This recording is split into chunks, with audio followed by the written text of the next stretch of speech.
Assalamualaikum warahmatullahi wabarakatuh. Semangat, semangat, semangat. Baik, bertemu lagi bersama saya Ruby Sumirin dalam KBM Bahasa Indonesia. Alhamdulillah, puji dan syukur mari kita panjatkan kehadirat Allah Subhanahu wa taala karena sampai saat ini kita masih bisa dipertemukan dalam keadaan sehat walafiat.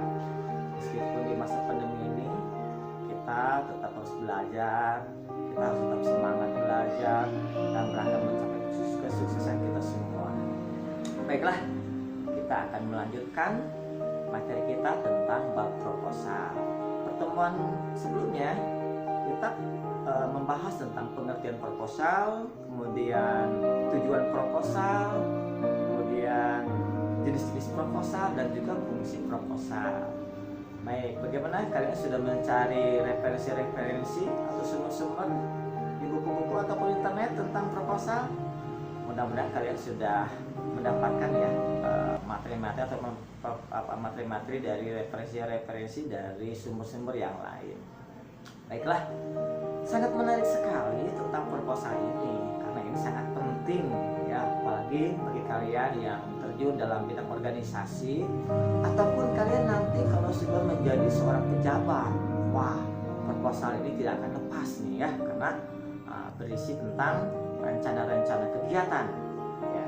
Baiklah, pada kesempatan kita kali ini kita akan membahas tentang unsur-unsur proposal dan ciri kebahasan proposal. Baik, apakah ada yang sudah tahu tentang unsur-unsur proposal dan ciri-ciri kebahasan proposal? Ya, baik, mari kita akan kupas tuntas tentang unsur-unsur proposal. Nah, kalian pasti dong sudah melihat contoh proposal, atau bahkan kalau yang berkecimpung dalam organisasi pasti kalian sudah pernah melihat unsur-unsur proposal. Ada apa saja coba? Yang pertama ada apa? Ada latar belakang kegiatan. Yang kedua, ada tujuan kegiatan. Yang ketiga, ada tema kegiatan. Keempat, ada nama kegiatan. Kemudian kelima ada sasaran dari kegiatan itu. Berikutnya ada waktu dan pelaksanaan kegiatan. Berikutnya ada struktur kepanitiaan. Kemudian ada agenda kegiatan. Apalagi ya, anggaran kegiatan. Dan terakhir biasanya ada penutup. Baiklah, kita akan kupas lebih jauh lagi tentang unsur-unsur proposal. Yang pertama, ada yang namanya latar belakang kegiatan. Nah, dalam latar belakang kegiatan ini berisi tentang hal-hal yang melatar belakangi kegiatan itu, atau hal apa saja sih yang mendorong sampai harus diadakannya kegiatan itu. Nah, penulis harus memberikan tulisannya yang baik dalam latar belakang ini, harus meyakinkan kepada pembacanya. Meskipun begitu, tetap ya dalam latar belakang masalah, dalam latar belakang kegiatan ini penulis harus membuat secara jelas, tidak bertele-tele, langsung ke pokok permasalahan. Yang kedua ada tujuan. Ya, tujuan kegiatan. Jadi penulis harus mencantumkan apa saja sih tujuan-tujuan diadakannya acara tersebut. Ya, apa sih maksud dari diadakannya acara tersebut? Nah, jadi penulis harus memperinci tujuan-tujuan kegiatan tersebut dalam tujuan kegiatan. Yang ketiga ada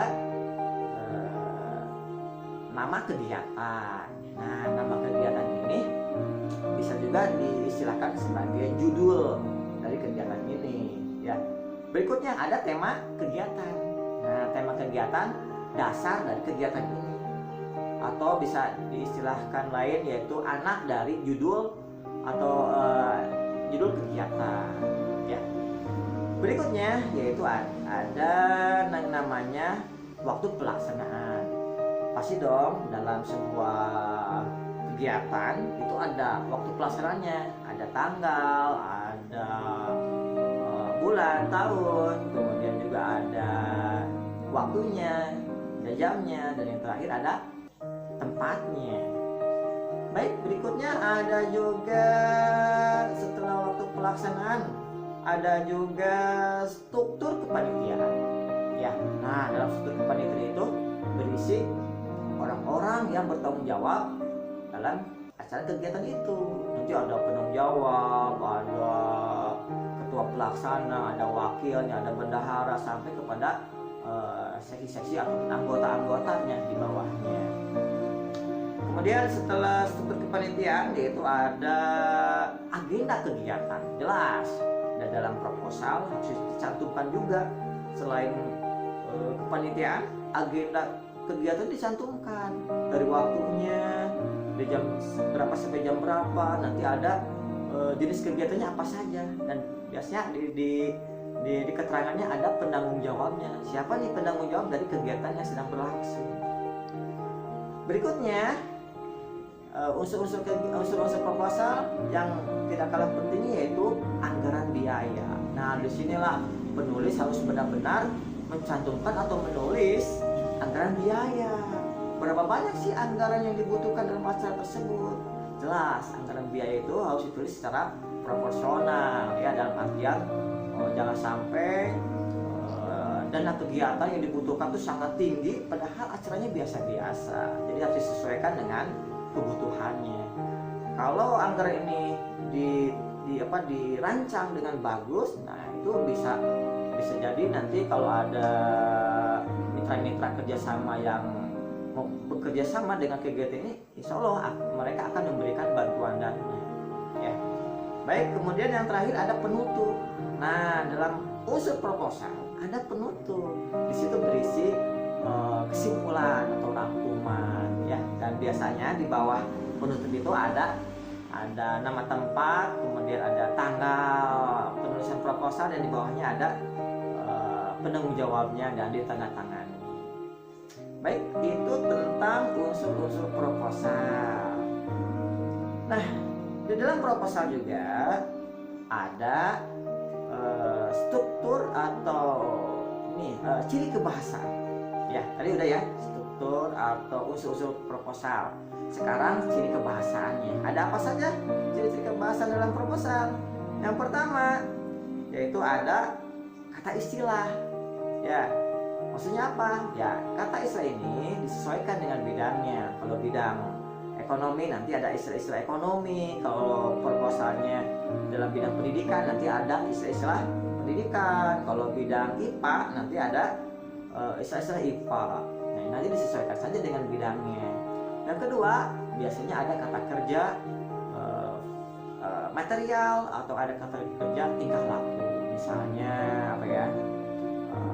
Membuat, atau misalnya membaca, ya, atau mengamati. Nah, itu contoh dari verba atau kata kerja.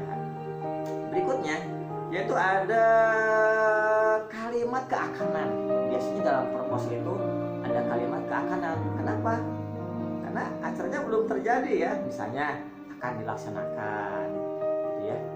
Nah, kemudian ada juga kalimat perinci. Biasanya kan ada memerinci sesuatu, ya. Biasanya ada ditandai dengan ada kata diantaranya apa gitu ya. Kemudian bla bla bla sebagai berikut, bla bla bla. Nah, gitu. Nah, itu namanya ada kalimat keakanan.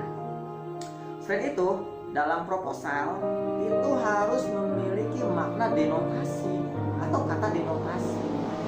Kenapa? Karena dalam proposal itu harus maknanya makna sebenarnya. Jangan sampai pembaca bingung membaca proposal, jangan sampai pembaca tidak paham tentang isi proposal, sehingga penulis harus menggunakan kalimat atau bahasa denotasi. Dan yang terakhir ada tentang judul. Bagaimana sih cara penulisan judul? Nah, biasanya kalimat judul, ya, di awal kata itu harus hurufnya harus menggunakan huruf kapital, ya. Nah, beda lagi kalau kata depan atau konjungsi, jelas di depan katanya tidak boleh menggunakan huruf kapital, tapi huruf kecil saja, biasa saja. Baik, itu tentang ciri pembahasan proposal. Nah, pada kesempatan ini kita hanya mempelajari dua materi, yaitu tentang unsur-unsur proposal dan ciri kebahasan proposal. Untuk lebih lengkap lagi bagaimana teknis pembuatan proposal, nanti kita akan lanjutkan pembahasan kita di pertemuan berikutnya. Baik, Bapak akhiri saja pertemuan kita kali ini. Mohon maaf kalau ada kesalahan ataupun ada yang salah. Kita ketemu lagi di pertemuan berikutnya. Semangat, semangat, semangat. Assalamualaikum warahmatullahi wabarakatuh.